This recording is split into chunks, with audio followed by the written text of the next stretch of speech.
ভাই ভাই শেষ পর্যন্ত গারল নিয়ে আসলাম আমরা নাকি? হ্যাঁ ভাই। কি অবস্থা বলেন, কেমন লাগে?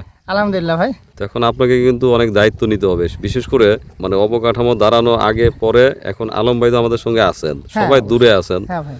তো এখন আমরা যা কিছু করি আমাদের কিন্তু শরীরে মনে আরো বেশি প্রেসার নিতে হবে। এটা অবশ্য আপনি আমাকে শুরুতেই বলেছেন, আপনি এটা শুরু থেকে ছিলেন না এই দায়িত্বে। আপনি বলেছেন যে জামাল ভাই আপনি আর আলম ভাই এই দায়িত্বটা পালন করবেন। তারপরে আপনাকে আমরা জোর করে আমরাও অবশ্য আপনাকে দায়িত্বটা চাপাই দিয়েছি। না, ওটা একটা বিশেষ পরিস্থিতি ছিল। হ্যাঁ হ্যাঁ, কিন্তু উদ্যোগটা আমি আর আলম ভাই প্রথম। আপনি আর আলম ভাই নিছেন। এখন আমরা অবশ্যই কে ভাই কোনো ভাই থাকলো না থাকলো এটা আমাদের দেখার বিষয় না, এটা অবশ্যই আমি দায়িত্বে আছি, আমি অবশ্যই দায়িত্বটা পালন করব। তো ভাই আমি আরও এই প্রজেক্টে নেওয়ার আগে আমি আরও এক ভাইয়ের দায়িত্বটা আমি পালন করি। তো ভাই আমার 2টা দিন আমাকে একটু সময় দেন, মানে আমি একটু ধান বুনে দিই যেহেতু। না ওই সময় না, মানে দিনে তো আমাদের সজীব আছে, নুরুল ইসলাম ভাই আছে, দেখবে। কিন্তু রাত্রেবেলা রাত্রের জন্য সমস্যা না। ধরেন এটা একটা অস্থায়ী ক্যাম্প মনে করেন, তো এই অস্থায়ী ক্যাম্পে আমি আগামী কালকে থেকে আমি এখানে কন্টিনিউ ভাবে থাকা শুরু করব। আজকের দিনটা যেহেতু আমি যার লোকজন একটু ভাব করে আজকের দিনটা আমি করে দিই, আচ্ছা তাহলে আমার সব দিকেই বজায় থাকবে। আর অবশ্যই আমি এটাকে আমার সর্বস্ব দিয়ে আমি চেষ্টা করব, যেহেতু আমাকে শুরু থেকেই আপনি আমাকে দায়িত্বটা দিয়েছেন। না না না, দায়িত্ব আপনারাই আমারে পেছায় নিছেন। তারপরে এখন এখন আমি বলতেছি আমার দায়িত্বের কারণে, কিন্তু আমি তো এটা বলতাম না। এখন আমি বলতে আপনার কাছে বাধ্য হচ্ছি, যেহেতু আমরা জড়ায় ফেলছি। আচ্ছা ভাই অবশ্যই। আচ্ছা, গতকাল আমাদের ইব্রাহিম মুন্সি ভাই আসছিলেন। হ্যাঁ, ইব্রাহিম ভাই তো আমাদের সঙ্গেও আছেন। আমাদের সঙ্গে আছে। ওনাকে আমি একটা প্রজেক্টের জন্য কিছু জায়গা জমি দিয়ে দিয়েছি। মাশাআল্লাহ হয়তো ভালো কিছু একটা করবে, বা ওনার দেখেও আমরা হয়তো কিছুটা হয়তো শিখতে পারবো যে ভাই কি করতেছে। হয়তো আমাদের সেটা হয়তো জানা নাই, কিন্তু ভাইয়ের প্রজেক্টে গেলাম আমরা দেখে আসা। আমরা যেহেতু একত্রিতভাবে বেশ কয়েক ভাই নিয়ে আমরা একটা কিছু করতেছি, আমরা অবশ্যই একদিন ভালো কিছু করব। আচ্ছা, আর ভাই তো গতকাল একটা অ্যামাউন্ট দিয়ে গেছেন অগ্রিম। ভাই দিয়ে গেছে, এই সপ্তাহে হয়তো বাকি অ্যামাউন্টটা দিয়ে দিবে। আমি মনে করেছিলাম যে হয়তো পুরোটা দিবে, দিয়ে আমি একটা এগ্রিমেন্টের মাধ্যমে করে দিব। তাই ভাই যেহেতু আমাকে বললো যে জামান ভাই এখন এগ্রিমেন্ট আজকে করার দরকার নাই, আপনি হয়তো অল্প কিছু নিয়ে আসছি, এটা নিয়ে আপনি শুধু এটাকে বাইনাস, আর বাকি টাকা হয়তো এই সপ্তাহে দিয়ে দাও, সামনের সপ্তাহে চুক্তি হয়ে যাবে। এই সপ্তাহতেই হয়তো দিয়ে দিবে ভাই। আচ্ছা, তো ইব্রাহিম মুন্সি ভাই তো আমাদের সঙ্গে আছেন, আবার আলাদাও কিছু একটা করবেন। তো সব মিলে ভাইয়ের প্রতি অনেক শুভকামনা রইল। আর আমাদের সঙ্গে যারা জড়িত হয়েছেন তাদের সবাইকে শুভেচ্ছা। আরো অনেকে যোগাযোগ করছেন, হয়তো আমরা অনেককেই নিতে পারবো না, তারা যে যোগাযোগ করছেন এই জন্য তাদের কাছেও আমরা কৃতজ্ঞ। যাদেরকে নিয়েছি তাদের কাছে কৃতজ্ঞ যে ভাইরা আমাদের উপর সেই আস্থাটা রাখছেন, এবং সবাইকে অনুরোধ করব সেই আস্থাটা যেন লং টার্মে হয়। দর্শক, কেচি হাতে শুভেচ্ছা জানাচ্ছি আমাদের খামার থেকে। আপনারা যারা ভিডিও দেখে থাকেন তারা জানেন যে এটি হচ্ছে পালের চর, জাজিরা, শরীয়তপুর। তো প্রথমে কেচি হাতে নেওয়ার অর্থ হলো আসলে একটা নতুন সংসার বা আমরা নতুন আরও কিছু করতে যাচ্ছি, সেখানে এটাও খুব গুরুত্বপূর্ণ একটা বিষয়। আজ সকালে উঠে বাজারে গিয়েছিলাম, কাজির হাট, জাজিরার বিখ্যাত একটা হাট কাজির হাট। সেখানে গিয়ে প্রথমে এই কেচিটা নিলাম। তো এটা তো চর এলাকা, এখানে হয়তো সবসময় এটা নিজের প্রয়োজনীয় জিনিস নিজের কাছে রাখা উচিত, সেই কারণে নিয়ে আসলাম। আমাদের যে গারলগুলি আছে 12টি, সেই 12টির মধ্যে 2-3টা আছে যেগুলোর পশম কাটতে হবে, লোম কাটতে হবে, সেই কারণে এই কেচিটা নিয়ে আসছি। আজকে আসলে কিছু প্রয়োজনীয় কথা বলবো, যে আমরা যখন বাসা চেঞ্জ করি কিংবা নতুন কিছু শুরু করি, তখন সংসারে এরকম খুঁটিনাটি অনেক জিনিসেরই প্রয়োজন হয়। তেমনি একটা জিনিস এদিকে, এই যে অনেকেই ভাববেন যে আমরা চরে হয়তো পরীক্ষা দিতে আসছি, বেসিক্যালি এটা কিনা হয়েছে আমাদের অনেক গুরুত্বপূর্ণ কাগজপত্র থাকবে যেটা এর মধ্যে রাখবো, যাতে সেই কাগজগুলো সংরক্ষিত থাকে, নষ্ট না হয় বা সহজে নষ্ট না হয়। এই কারণে এটাও কিন্তু কিনে আনলাম আজকেই।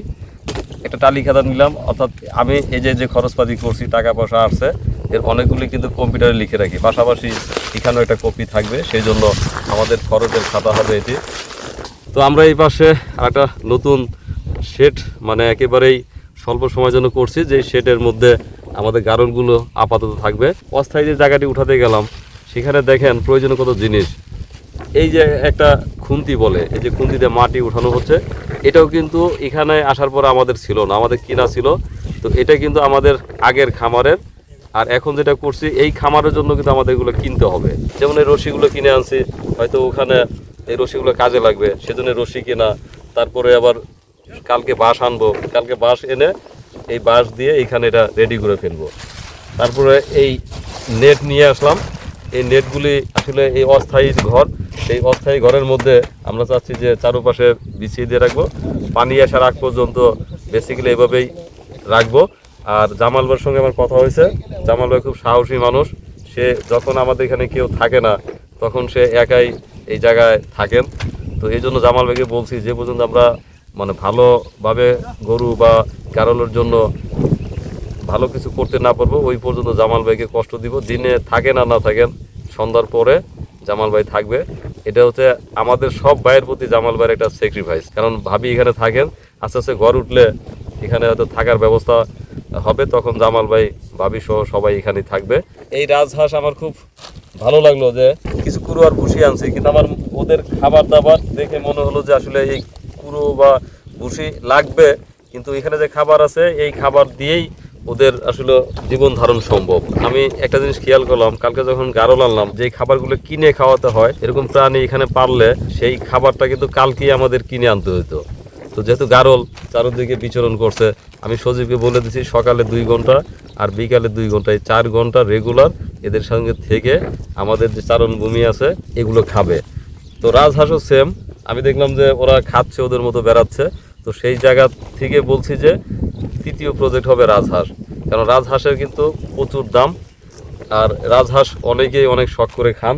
তো আরও কিছু বিষয় শেয়ার করবো, সেটা হচ্ছে যে আমাদের যারা সদস্য হলেন এই পর্যন্ত, তো আমার মনে হয় যে 1-2টি নামের মধ্যে আমি একটু ঝামেলা করে ফেলছি। তো ঝামেলা আমারও হতে পারে বা একটু আছে, আমি ঘোষণা করছি যাদের সঙ্গে কথা হয়েছে তাদের মধ্যে নামগুলো ঘোষণা করছি, কেউ বাদ পড়লে একটু বলবেন, কারণ অনেকের হোয়াটসঅ্যাপ নাই। যারা বিশেষ করে মিডল ইস্টে থাকেন তাদের হোয়াটসঅ্যাপ নাম্বার খুলে রাখলে, আমরা আসলে হোয়াটসঅ্যাপ একটা গ্রুপ করছি, যেই গ্রুপে আমরা সবাই একত্রিত হয়ে আমাদের এই কথাগুলো শেয়ার করব। আমি প্রথমেই একটু নামগুলো বলি। জনাব ফজলুল হক সৌদি আরব, জনাব খালেদ ইমামউদ্দিন সিঙ্গাপুর, জনাব জহিরুল ইসলাম সৌদি আরব, জনাব হাসান খান ঢাকা, জনাব শামীম রিজভী অস্ট্রেলিয়া, জনাব শফিক মালয়েশিয়া, জনাব নজরুল স্পেন, জনাব রইস উল আলম ঢাকা, জনাব ইব্রাহিম মুন্সি ঢাকা, জনাব ইকরাম হোসেন সংযুক্ত আরব আমিরাত, জনাব আবদুল্লাহ আইমান চট্টগ্রাম, জনাব কাঞ্চন বেগম শরীয়তপুর, জনাব জামাল উদ্দিন রাজশাহী, জনাব আলম ঢাকা, জনাব আমি টাঙ্গাইলে। আর আমাদের সঙ্গে আজ কথা হলো, এক ভাই আসছিলেন, উনি আসলে ভাই আসতে পারেন নাই, ভাবি এবং তার ভাই আসছিলেন, ওনারা আসছিলেন গাজীপুর থেকে। আসলে ওনারা একটু দেখে বুঝে কথা বলে টাকা দিয়ে গেলেন। তো আসলে ভাবি অনেক কষ্ট করে গেলেন। ভাইয়ের নাম হচ্ছে আহসান হাবিব, সৌদি প্রবাসী। তো ভাই ভাবিকে পাঠাইছিলেন তার ভাই সহ, এখানে থেকে টাকা দিয়ে গেলেন আজকে। তারপরে আরেকটা নাম এখানে অ্যাড করব, জনাব আলাউদ্দিন ভুইয়া ব্যবসায়ী ঢাকা। তো এর মধ্যে হয়তোবা যেই কাজটা আমি গত ভিডিওতে বলছিলাম, অনেকে হয়তো 2-1 জন আছেন, হয়তো তাদের সঙ্গে আমার এই হোয়াটসঅ্যাপে বা ইমোতে একটু যোগাযোগের গ্যাপ আছে। যদি কারোর নাম বাদ যেয়ে থাকে তাহলে একটু নিজ দায়িত্বে যোগাযোগ করবেন, ফোন দিবেন। আর কেউ না বলে টাকা পাঠাবেন না, বা না বলে নিজেকে সদস্য ভাবারও কিছু নাই। কারণ হচ্ছে যে আসলে আমরা যেটা ভাবছি, এই যে আমরা যা কিছু করছি হয়তো ভালোর জন্যই চেষ্টা করছি, তো সব ভালোই আসলে আল্লাহ কি কপালে লিখে রাখছে সেটাই হবে। আমরা হয়তো আমাদের চেষ্টার জায়গায় ঘাটতি রাখবো না, বা আল্লাহ যতটুকু সহায় করেন অতটুকু করতে পারবো, কিন্তু এর বেশি তো আমরা আশা করতে পারি না। তো আল্লাহ তাআলা যা কপালে রাখছেন, রিজিকে রাখছেন, সেটা মেনে বুঝে যারা আসতে চান তারা আসেন। আর বেসিক্যালি আসলে আমরা একটু সিদ্ধান্ত নেব, আমাদের অলরেডি আমার ধারণা 20-এর উপরে হয়ে গেছে সংখ্যাটা। তো সেই সংখ্যাটা আমরা আসলে কত করব, একটু আমরা আবার নিজেদের সঙ্গে বসবো, তারপর সবার সঙ্গে কথা বলবো।